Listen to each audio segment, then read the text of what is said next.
"You're just some old man shaking on the sidewalk. Probably faking it for meds," the paramedic had muttered, stepping back into the ambulance without even taking his pulse. The doors left wide open like the moment didn't matter. Walt Kramer couldn't reply. His tongue was failing, his face drooping, but his fingers were clenched tight around the silver chain peeking from his collar, the one with a worn dog tag and a number etched in steel. A number nobody bothered to call until a bystander, a young cashier named Luis, saw the glint and knew enough to ignore the smirks. When they opened the envelope hanging from Walt's neck and read the line at the bottom, "In case of emergency, contact Eleanor Briggs," the crowd didn't gasp, but Luis did. He'd voted for her twice. Eleanor wasn't just a mayor. She was a name people whispered when real problems needed solving. If you believe that no veteran should ever be ignored, no matter how quiet their pain looks, like and subscribe, because the moment they dismissed him is the same moment this city learned what justice looks like when it walks in wearing heels and a mayor's badge. It was supposed to be a routine morning. Walt, 72, wore his cleanest denim shirt, the one with the stitched eagle over the chest pocket, the one his late wife used to press every Saturday morning when they'd visit her parents' grave together. But she was gone now, and for the last 4 years, Walt had walked alone to the flower shop on the corner of Mason and Ridge, same daisies every time, same clerk behind the counter, same quiet smile as he handed over a folded 20 and told her she liked white, not yellow. That morning, though, as he stepped off the curb, a sharp pain bloomed behind his eye, and the world tilted like a ship breaking apart. He staggered forward, collapsing halfway across the crosswalk, one arm jerking unnaturally, the other trying to point at the tag around his neck. A small crowd gathered within seconds. A teenager called 911. A woman knelt beside him, trying to cushion his head with her jacket.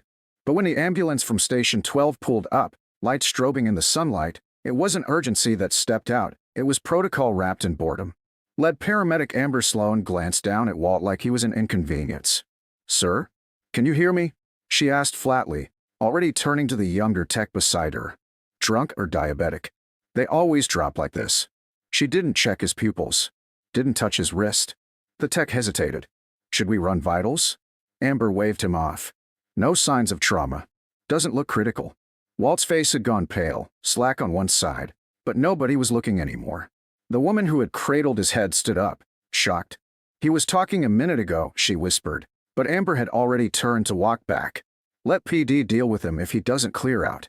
And just like that, they left. The doors slammed. The siren never turned on. Luis, who had been filming part of it, felt sick. He ran back over and crouched beside Walt. The old man was still conscious, barely, one hand twitching near his chest. That's when Luis sighed, the dog tag, and beneath it, a plastic sleeve holding a faded emergency card. "Contact, Eleanor Briggs. Code 117B, immediate clearance." It sounded made up, but Luis wasn't stupid. He dialed the number anyway. "City Hall," the receptionist said, cheerful. "I need Mayor Briggs," Luis said. "It's about a veteran named Walt. He's having a stroke. They left him here. And there's this tag." He didn't even finish the sentence before she cut him off. "Hold. Do not hang up." Less than 4 minutes later, a black SUV peeled around the corner. No sirens. Just presence. The door opened before it fully stopped, and out stepped Mayor Eleanor Briggs, slacks pressed, coat swinging behind her, eyes scanning until they landed on the man slumped against a street lamp. Her face didn't change. She walked fast, but didn't run. Kneeling in front of Walt, she whispered, "Hold on, document. Not like this." Then she looked up at the crowd. "Give me any EMT from a different zone. Now." Her voice cut for traffic noise like a scalpel. Luis watched in stunned silence as 2 firehouse medics arrived from the opposite side of the block, off-duty, but still uniformed. "We've got it," one said, gently moving Walt onto a stretcher with far more care than the first team ever offered. "Is this who I think it is?" The mayor nodded once. "Call Dr. Reyes at St. Vincent. Tell her we're inbound with Walter Kramer." The name meant something. Even the firehouse medics paused. Later, at Station 12, Amber Sloan was laughing about the faker with the war junk when a staffer ran in and whispered in her ear. Her face dropped. "What?" she muttered. "The mayor? What the hell does she care?" But the answer came 4 minutes after that, an official order pinned to the station's entry wall, signed and sealed. Station 12's operations are hereby suspended pending full investigation of medical misconduct. Effective immediately. The final line was handwritten. "I don't care what he looked like. You left behind a man who saved 12 others before you were even born. And across the city, as the story spread, so did the silence. Because when the mayor herself shows up before a second ambulance even arrives, people start asking questions that don't end with policy. They end with legacy. They didn't even know his name until the mayor said it out loud in front of City Hall cameras. Walter Kramer, combat medic, 3rd Battalion, 5th Marines, retired staff sergeant, Bronze Star with V for valor. The microphones caught a tremble in her voice, but the words were delivered like a verdict. The clip went viral in under an hour, not because the mayor shouted, but because she didn't have to. In the footage, Walt was already in the ICU, one side of his face wrapped in stabilizing foam, a feeding tube gently taped to his lip. But the city was shaking, not from sirens, but from shame. Station 12's doors were locked, and paramedic Amber Sloan was placed on indefinite leave, while internal oversight requested all body cam footage, call logs, and 911 transcripts. The EMT union tried to defend her, but the optics didn't bend. Not after Luis's video hit 10 million views. Not after the mayor said she knew the man who was ignored. And especially not after someone leaked the black and white photo of a young Eleanor Briggs, huddled behind sandbags, blood streaking her flak vest, with Walt crouched beside her, his hands on her shoulder, giving her cover in a desert she had never spoken publicly about. People stopped asking who Walt was and started asking why no one else had noticed him. Local news dug deeper. He'd once pulled a pilot from a burning helicopter in the Korangal Valley, had kept a soldier breathing with only a pen casing and a rubber band, had testified before a Senate subcommittee about post-battlefield trauma treatment, and then vanished, quietly, into the background of the very country he'd given his youth to. No mansion, no title, just a modest apartment over a hardware store, and a ritual walk every week to buy flowers for the grave no one else visited. When hospital staff finally gained access to his emergency files, they found something else. A scanned letter from 1980, Pentagon header, redacted in parts, but still readable enough to see one signature at the bottom, Major General Elias Drummond. The same man who now had a VA hospital named after him. The note was brief. Should anything ever happen to Walt Kramer, you treat it like it happened to me. No one at City Memorial had ever seen it before. The chief medical officer blinked when she read it aloud. Meanwhile, outside the hospital, reporters lined up beside candles and handwritten signs that read things like, "He didn't yell. We should have listened. And how many heroes are left waiting on sidewalks?" It wasn't just a headline anymore. It was a mirror. And for a city that prided itself on progress, that mirror was showing every crack in the system. Mayor Briggs held a press briefing on the third night, standing beside an enlarged photo of Walt in his service uniform. The crease is perfect, the medals understated. "This isn't about politics," she said quietly, "and it isn't about punishment. It's about recognition of every man and woman we walk past thinking they're just old, just slow, just part of the scenery. Walter Kramer isn't the only one, but he's the one who woke us up." Then she held up the dog tag, the original, still smudged from the street, still dangling on that frayed chain. "This tag saved his life," she said, "but it shouldn't have had to." Across town, EMT trainees were ordered into new training modules with one phrase at the top of every manual: always ask, always listen.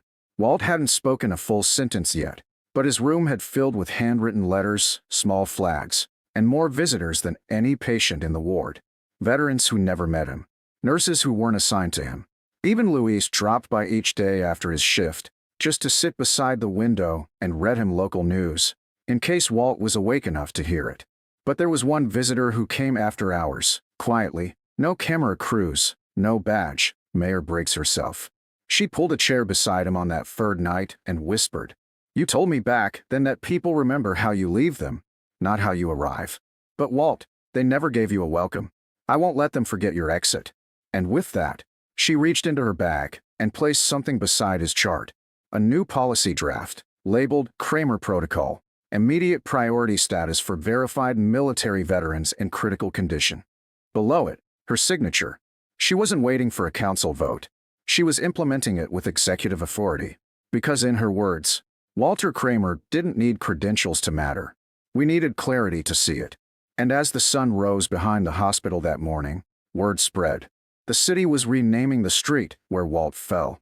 Ridge Avenue would now bear a second name beneath it, Kramer Way, so no one would ever walk that crosswalk again without remembering the man who fell quietly, was ignored completely, and still managed to move an entire city by doing nothing more than surviving long enough to be seen. He woke up to silence, not the clinical kind filled with heart monitor beeps and hallway murmurs, but the kind where a man opens his eyes and realizes people are waiting for him, not watching him.